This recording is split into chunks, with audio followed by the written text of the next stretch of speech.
Hey everyone, I'm Sal Sincata, and in this month's product spotlight, we are checking out the brand new Sigma 7200 2.8 sports lens. All right, so if you're a sports shooter, you are excited about this lens. The first upgrade I want to tell you about is it's weather sealed, right? Seems like common sense, but it's finally here. And so some things, I'm just going to, obviously I got to talk you through this. The construction feels very, very heavy duty. And I think if you're a sports photographer and you're outdoors, that's what you're going to want. You're going to want to feel that durability. I can tell you from holding other 7200s, this feels a little heavier, but it feels like it's because of the quality. I mean, the construction and the housing feel incredibly well built. Something else worth pointing out, right? If you're a sports shooter, you're typically shooting on a monopod, tripod setup. You've got, or landscape photographer. And so it's got this beautiful collar and ring, moves in 90-degree increments. See if you can hear that.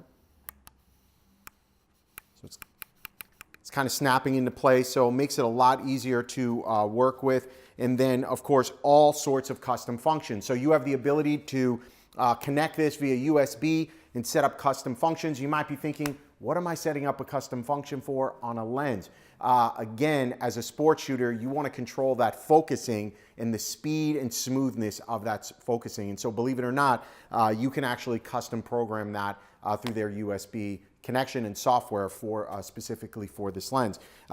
Everything else you'd expect from a 7200.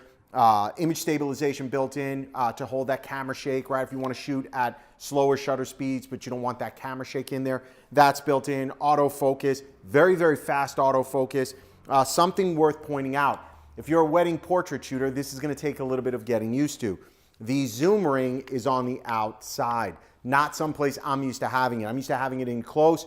They have the focus ring in close, right? So it's probably just a little bit different for you having it out there. I think you Nikon shooters have it out there maybe already. So anyway, as a Canon shooter, this kind of took me off guard, but I'd assume as I'm working with the lens, I'll get used to it. But like most things, let's make it applicable to my world. And today, I want a long lens, 7200. I want to crush that background. That's what it's all about. Crush it. That's what you want to say. And why does that matter? We want to make, I don't want to have this wide angle lens where everything looks distorted, everything looks far away, and the background gets super, super small. And so even when I'm doing portraits, I'm using a 7200, and I might shoot in that 85 millimeter range, but I can now zoom in and compress that background. So that's just for portraits. Even if I'm doing a wide landscape shot that I'm known for with my bride and groom, 90% of the time I'm working with a 7200 lens. And so really, who cares about all the tech specs?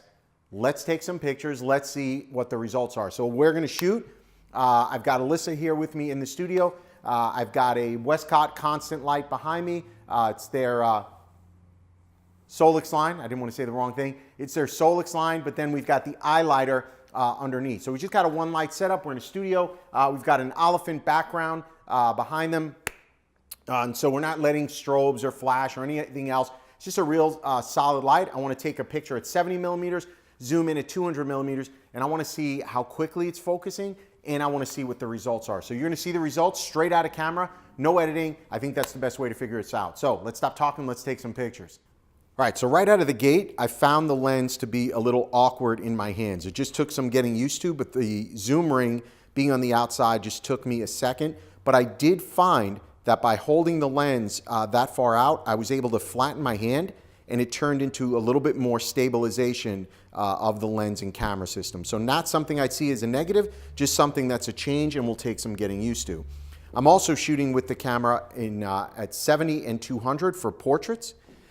So I'm using 70 millimeter vertical, 200 millimeter vertical, 70 millimeter horizontal, 200 millimeter horizontal, just to get a sense of how it feels. It is definitely heavier than your conventional 7200 lens. Also, that could take some getting used to, but if you're working on a monopod or tripod, it's probably not that big a deal. Now, what I did do to show you guys the results was I took a horizontal image, I went down to ISO 50 and shot it at a 30th of a second, and lo and behold, the image stabilization in the camera is tack sharp. That image you're seeing as we zoom in here, you're seeing that is a sharp image. This lens is fast, this lens is quiet, and this lens is sharp.